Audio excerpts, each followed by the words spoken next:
Arizona and watching people waste a lot of product. So what is morphed into now is that we're a research development firm that basically identifies the consumables you're using in your operation, and then gets the more sustainable options in there. Mainly, the focus of this project will be your plastics and foams and us switching those to compostable. So we're already doing that, and we're sourcing product from China.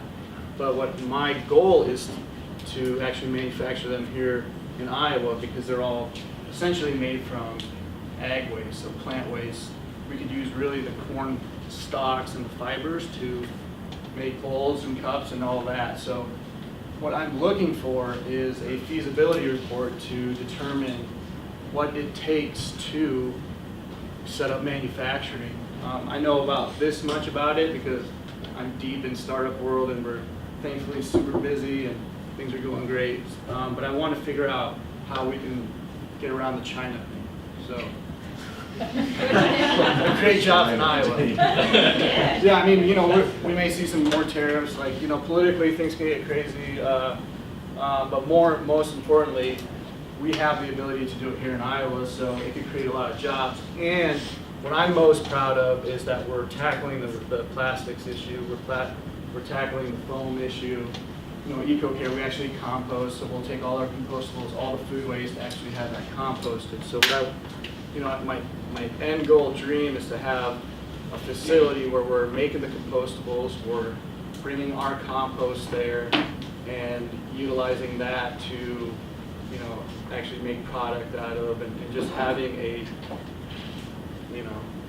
manufacturing. So I want Iowa to be known as one of those manufacturing hubs for organic products like forks and knives and things like that.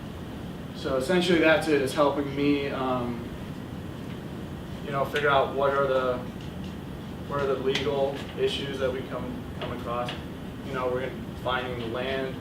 Are there any incentives from the state, local governments to set up manufacturing, especially in this arena where we're tackling, real life issues with the landfills that we have. I mean, the biggest man-made structure on the planet is a landfill. So, this opens up municipalities' eyes, and we've worked with some that have been great with us. So it's kind of figuring and navigating through, where do we get the land? How do we, finance it? Is there any incentive out there to do that? How do we set up manufacturing? What is the actual machine that we have to use to make that plate, make that bowl, make that cup?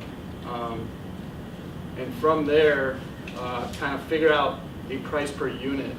So right now everything that we buy is based on a price per unit. And in China, you can make it for literally a penny a piece. I mean, these poor people are just in these huge factories just slaving away. So the issue we're facing is that if we manufacture here, we're not going to be able to compete with China. But if we get more incentives to do so, through the state or local government, to say, hey, this is not only a good purpose, but it can create a lot of jobs, then I think there's a path to be able to compete with China. So it's basically just helping me navigate through that whole process, because there's only one of me and there's so much work to do, but having a good team, I mean, this can, my big picture idea with this is so much bigger than just this part, so it can turn into really anything, but this is kind of where the focus would be, is how do we get this going? Let's create some jobs in Iowa. Questions for Corinne? Are there any patents that you would have to deal with avoiding on these products? Not really. It's like a 9-inch plate's a 9-inch plate. There's no patent. I have ideas with 3D printing and things like that, like I said, this can morph into so many more projects. But right now, it's the old school, build a big factory, and it's a conveyor belt with just the raw material gets thermal molded basically, so it just heats up. And so no patents there. Major costs are the machinery and then the molds. So it's figuring that out, and adding it to the collective cost of the building, the machinery. How many people does it need to function, and incorporating all those operational costs into and price per unit, essentially. So like, what is the price per unit for like a fork? Um, Out of China. You know, right now it's like the compostable forks are actually really super expensive. They're like 7 to 8 cents, you know, which sounds like nothing, but you know, it's because it's made. You know, when we're talking on a global volume, there's so much of the plastics and foams being made that when you try to make it out of a polylactic acid or a corn fiber, you know, you have to switch the raw material that goes in. There's things that you have to do to set that up, so that's why the cost of it is so high, because right now they're not equaling the volume of just the plastics and foam. So it's also figuring that out is, you know, would we ever be able to compete with the plastic and foams, even the ones that are made here in the United States. But What's your timeline? you know, as soon as possible, because someone's going to do this. There's a guy in Ohio already making like, you know, to-go boxes. He makes it out of a tall grass that he actually farms and, you know, sells, and then whatever byproduct from what he farms, he uses to make to-go boxes. So it's already happening here. I mean, but he's just on that one product. Right now, we have, you know, 450 clients that buy 250 SKUs of compostable products from us. So we have all these SKUs that we're already filling. So, you know, he's doing one. We want to figure out how to do, you know, on a bigger scale, because then you can go to a hotel chain and say, hey, buy all your cups from EcoCare. We make it right here in Iowa. So it's going to happen inevitably. Just, you know, I don't know.